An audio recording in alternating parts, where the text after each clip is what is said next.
Assalamualaikum warahmatullahi wabarakatuh. Jumpa lagi di Good Night YouTube channel. Apa kabar nih teman-teman? Semoga kalian yang menonton video ini selalu diberi kesehatan dan dilancarkan rezekinya. Pada kesempatan kali ini aku akan menceritakan pengalaman horor dari pendaki Gunung Penanggungan. Kisah ini dialami oleh 4 orang. Sebut saja mereka adalah Rizky, Rian, Alif, dan David. Selama pendakian itu, seringkali mereka ini menjumpai beberapa kejadian yang janggal, hingga membuat mereka sangat ketakutan. Untuk cerita selengkapnya silakan simak video ini sampai selesai. Dan jangan lupa subscribe agar tidak ketinggalan cerita horor lainnya. Good night.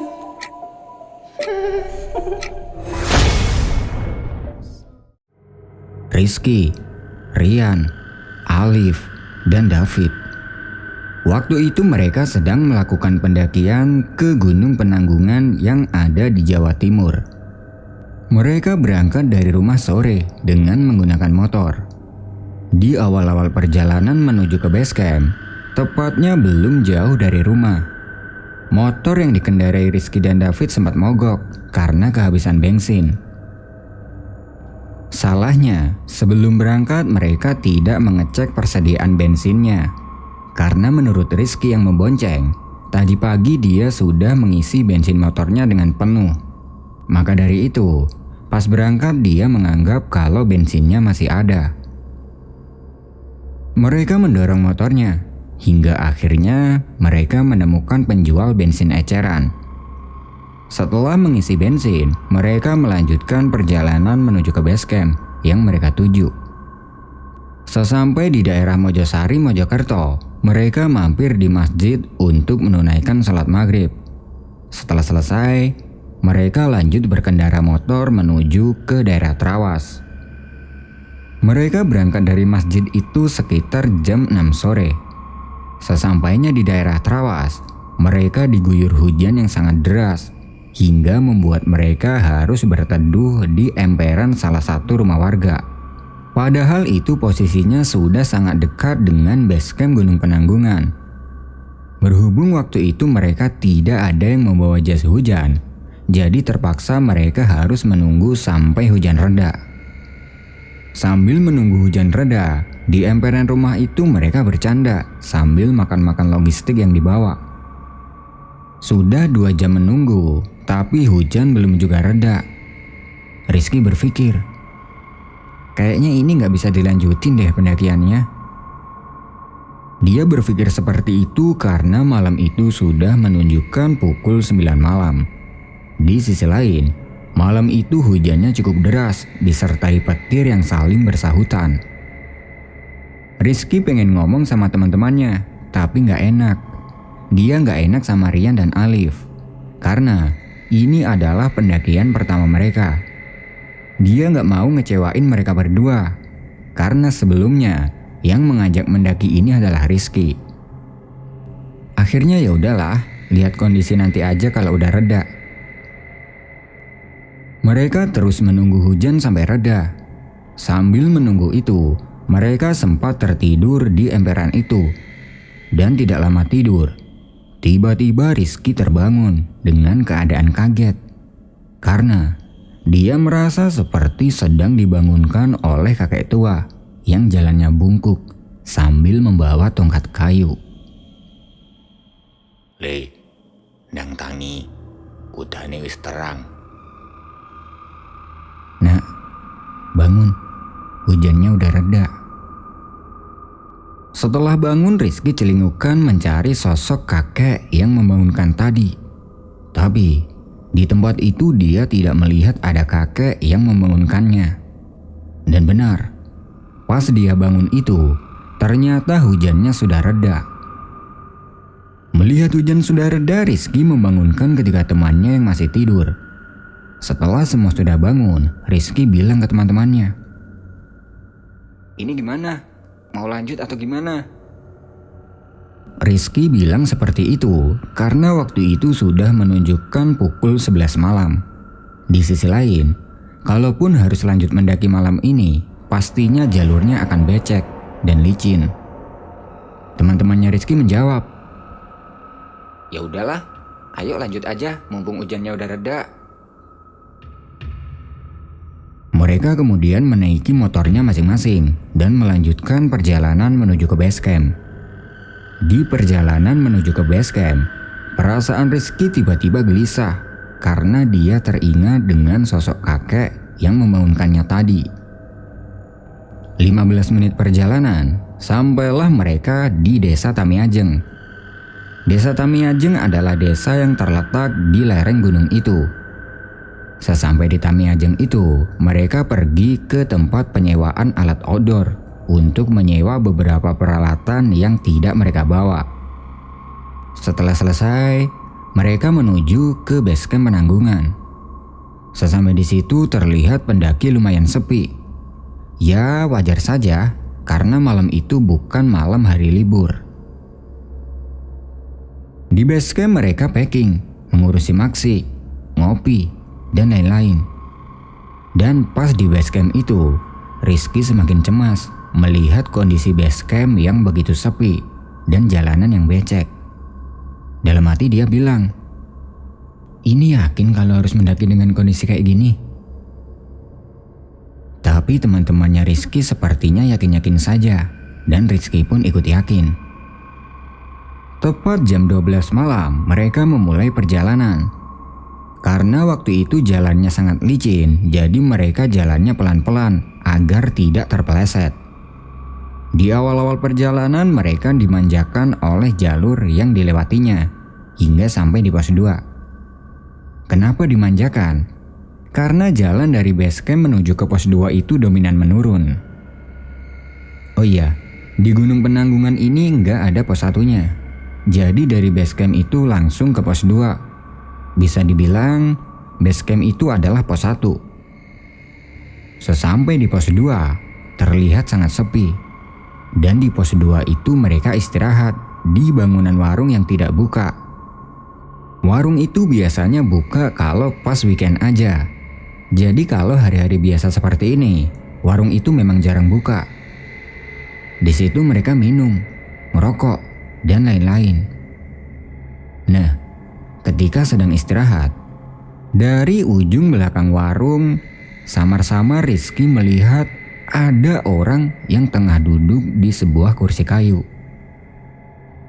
Melihat itu, Rizky langsung mengarahkan senternya ke arah orang yang dilihatnya itu. Tapi pas senter itu sudah diarahkan, ternyata tidak ada siapa-siapa. Alias kursi kayu yang tadi samar-samar terlihat ada orang itu kosong. Bisik-bisik, dia bilang sama David, Fit, tadi kayak ada orang di situ. Di mana? Itu, di situ, di kursi itu. David ikut mengarahkan senternya ke arah yang dimaksud Rizky. Tapi David tidak melihat ada siapa-siapa. Melihat di situ tidak ada siapa-siapa, David bilang pada Rizky, Udah, biarin. Penunggu sini mungkin. Mendengar mereka berdua berbisik-bisik, Rian bertanya, Ada apa coy? Enggak ada apa-apa. Udah yuk, kita lanjut jalan lagi. Mereka pun kembali melanjutkan perjalanan menuju ke pos 3. Di perjalanan menuju ke pos 3 itu, mereka jalannya semakin pelan karena jalannya sudah mulai menanjak. Di sisi lain, waktu itu kondisi jalannya juga sangat becek dan licin akibat hujan deras tadi.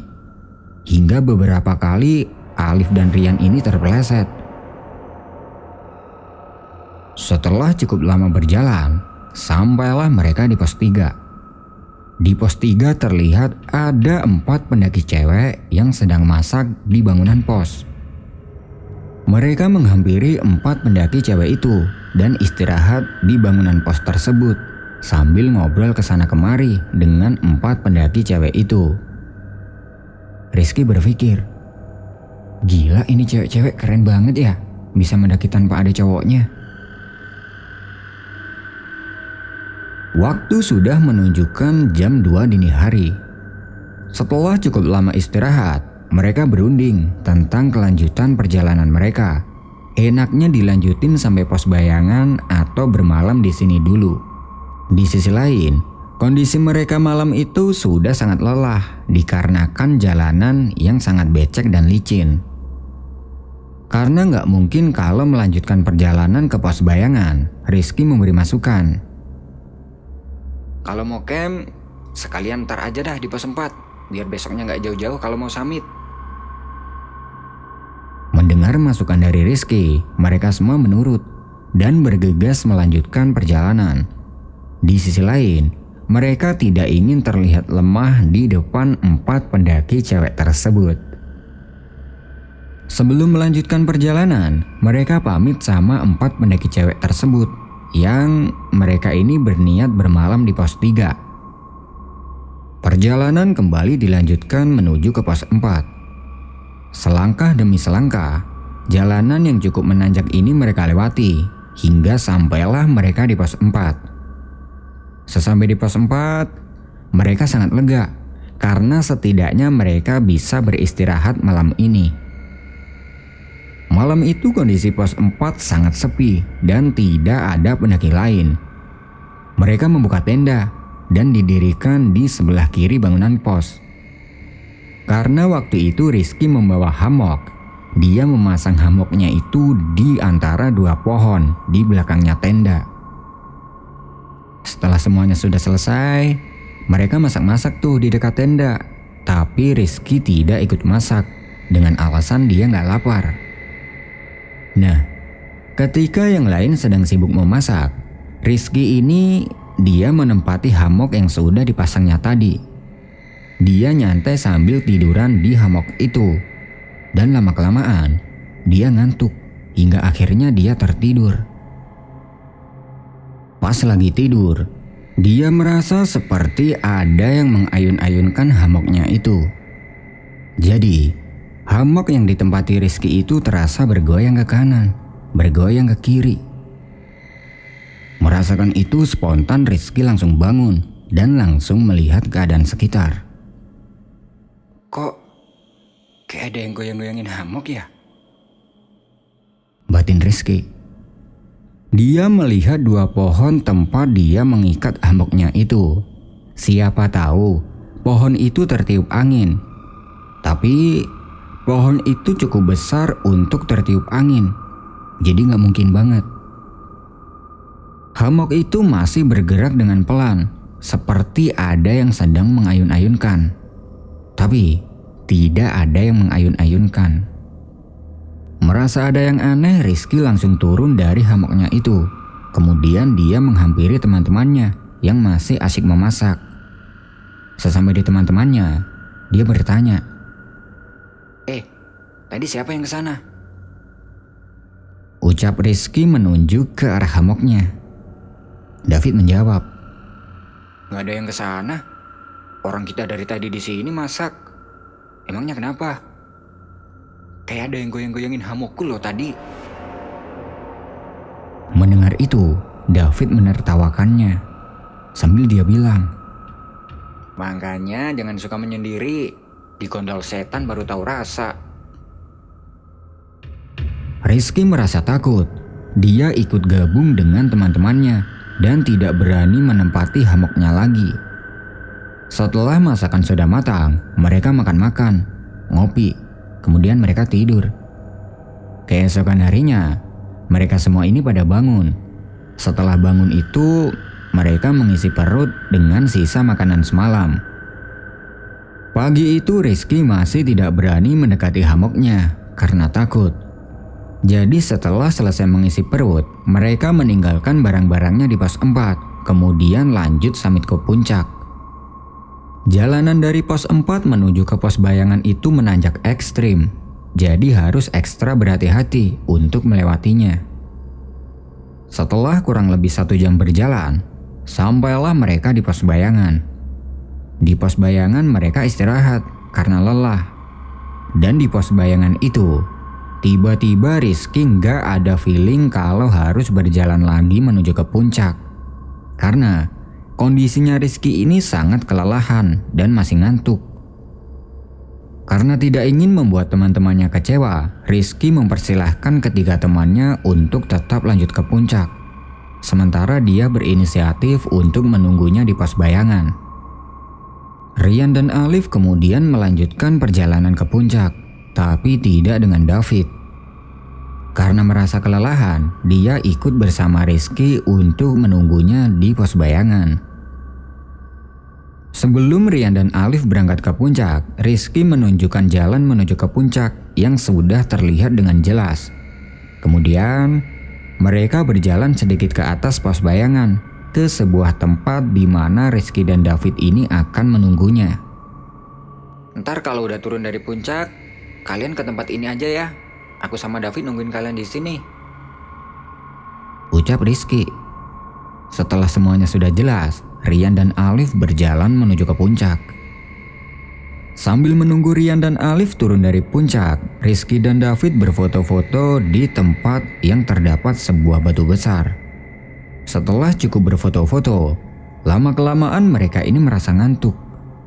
Ya wajar saja, semalam mereka tidurnya hanya sebentar. Akhirnya mereka berdua tidur di dekat batu besar tersebut. Nanti juga kalau Rian dan Alif datang, mereka bakal bangunin, pikir Rizky. Nah, ketika sedang tidur, kejadian yang sama terulang lagi. Rizky merasa seperti ada yang membangunkannya. Le, dang tangi, ditinggal koncomu, ditinggal mudun. Nak, bangun, dicari temanmu, ditinggal turun. Merasakan hal itu, Rizky bangun dengan keadaan yang masih setengah ngantuk. Ketika bangun itu, dia melihat yang membangunkannya itu adalah seorang kakek-kakek bungkuk sambil membawa tongkat kayu. Karena waktu itu kondisinya Rizky masih setengah sadar dan setengah tidak, dia tidak bisa melihat kakek itu dengan jelas. Kemudian, dia langsung membangunkan David yang waktu itu tidur di sebelahnya.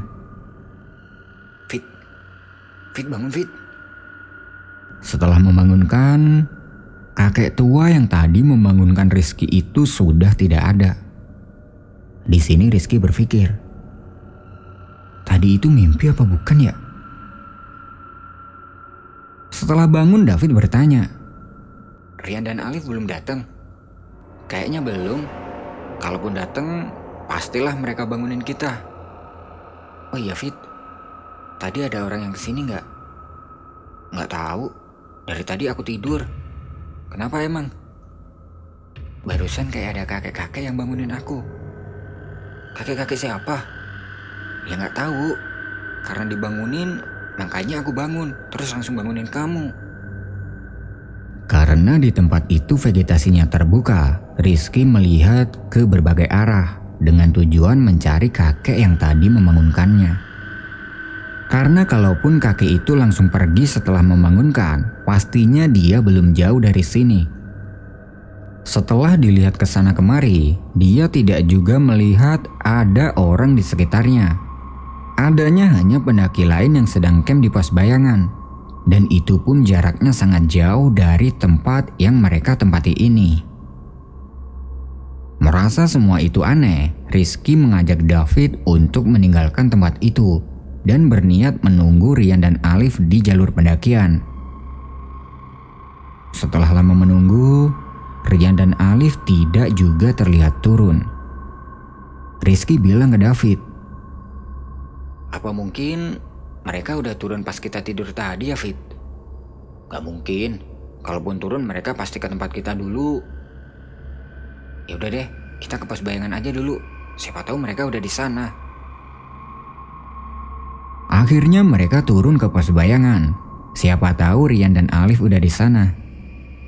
Sesampai di pos bayangan, ternyata benar. Rian dan Alif terlihat sedang menunggu di sana. Rizky dan David segera menghampirinya. Sesampai di tempatnya Rian dan Alif, Rian bertanya, Kalian dari mana? Aku cariin di batu-batu tapi nggak ada. Mendengar pertanyaan itu, Rizky dan David saling menatap heran. Lalu, Rizky menjawab. Kalian yakin tadi nyariin kita ke tempat itu? Iya, kami udah turun dari tadi, tapi kalian nggak ada di sana. Kami pikir kalian nungguin kita di sini, jadi kami langsung ke sini aja. Rizky pun menjelaskan kepada mereka berdua bahwasanya dari tadi mereka tidak pindah tempat dan tidur di tempat itu. Mereka semua dibuat heran dengan keadaan ini. Lalu, Rizky mengajak mereka untuk segera turun kembali ke pos 4. Di perjalanan turun ke pos 4, mereka masih membahas kejadian janggal tadi, hingga akhirnya mereka sampai di pos 4. Sesampai di sana, ada kejadian aneh lagi. Hamok yang tadi sebelum pergi ditinggalkan tanpa dilepas. Waktu itu tali hamoknya terlepas satu. Jadi ada yang ngelepasin talinya dari salah satu pohon. Mereka langsung mengemasi tendanya. Karena takut, Rizky meminta pada David untuk menemaninya melepaskan tali hamok yang satunya. Setelah semua sudah di-packing, mereka kembali turun. Karena 2 kali Rizky ini merasa dibangunin sosok kakek itu, di perjalanan turun Rizky terus kepikiran dengan sosok kakek yang membangunkannya itu. Dan dia sudah mengira kalau kakek itu mungkin jin. Dia juga mengira kalau mungkin yang mengayun-ayunkan hamoknya semalam itu adalah kakek itu. Nah, itu tadi adalah pengalaman mistis yang dialami oleh Rizky dan teman-temannya ketika melakukan pendakian ke Gunung Penanggungan. Terima kasih buat teman-teman yang sudah nonton video ini sampai selesai. Aku pamit undur diri dulu ya. Good night and see you next time.